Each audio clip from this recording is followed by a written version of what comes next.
नमस्कार, आप सभी का स्वागत है अव्वल भारत न्यूज में। चर्चा करेंगे आज की मुख्य 5 खबरों पर। आज प्रधानमंत्री नरेंद्र मोदी के 75वें जन्मदिन के अवसर पर रेत की खूबसूरत कलाकृति बनाकर उनके जन्मदिन की बधाई दी गई और देश ही नहीं बल्कि विदेशों से भी आई बधाइयां। वाईफाई के लिए मां को इतना पीटा कि तड़प कर हो गई मौत। उत्तराखंड हिमाचल में बादल फटने और बारिश से तबाही, यूपी के 7 समेत 22 लोगों की मौत। मुस्लिम देशों की संयुक्त सेना इजिप्ट ने पेश किया प्रस्ताव, नाटो जैसे संगठन की योजना।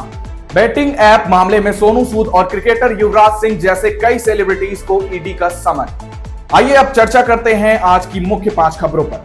अमेरिका के राष्ट्रपति डोनाल्ड ट्रंप ने प्रधानमंत्री मोदी को उनके 75वें जन्मदिन की बधाई दी। यह फोन कॉल इसलिए खास है क्योंकि भारत और अमेरिका के बीच ट्रेड टॉक्स का सिलसिला फिर से शुरू हुआ। रेत मूर्तिकार पद्मश्री सुदर्शन पटनायक ने प्रधानमंत्री मोदी के जन्मदिन के अवसर पर उन्हें रेत पर कलाकृति के माध्यम से बधाई दी। सुदर्शन ने ओडिशा के पुरी ब्लू बीच पर प्रधानमंत्री नरेंद्र मोदी की रेत की आकर्षक मूर्ति बनाई।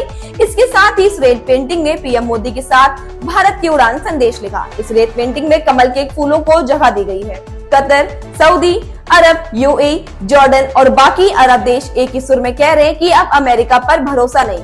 ये दर्शकों वही देश है जो अमेरिका को लंबे समय तक सहयोग करते रहे। यहाँ तक कि कतर ने ट्रंप को एक लग्जरी बोइंग 747 गिफ्ट में दिया। अब चर्चा देश है कि ये सभी देश मिलकर अपना एक अलग नाटो जैसा संगठन बनाएंगे, यानी कि सभी देश मिलकर एक सैन्य गठबंधन करेंगे।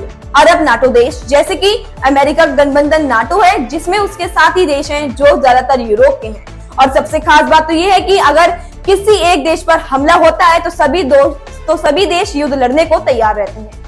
ठीक वैसे ही अब इजराइल के खिलाफ कतर पर हमले के बाद अब अरब देश भी अपना खुद का नाटो देश बनाएंगे। उत्तराखंड और हिमाचल प्रदेश में फिर कुदरत का कहर बरपा। बादल फटने और भारी बारिश से यूपी के 7 मजदूरों समेत 22 लोगों की मौत हो गई और 15 लोग लापता हैं। वहीं उत्तराखंड में 17 और हिमाचल में 5 लोगों की जान चली गई। इसी के चलते सीएम योगी आदित्यनाथ ने त्रासदी में हुई जनहानि पर दुख जताया। उन्होंने मृतकों के परिजनों के प्रति संवेदना व्यक्त करते हुए इस घटना में मृतक लोगों को उत्तर प्रदेश के निवासियों के परिजनों को 2-2 लाख मुआवजा रुपए देने की आर्थिक सहायता प्रदान की। इसी के साथ मैं अकुल गुप्ता और आप देख रहे थे अव्वल भारत न्यूज, अव्वल से भी एक कदम आगे।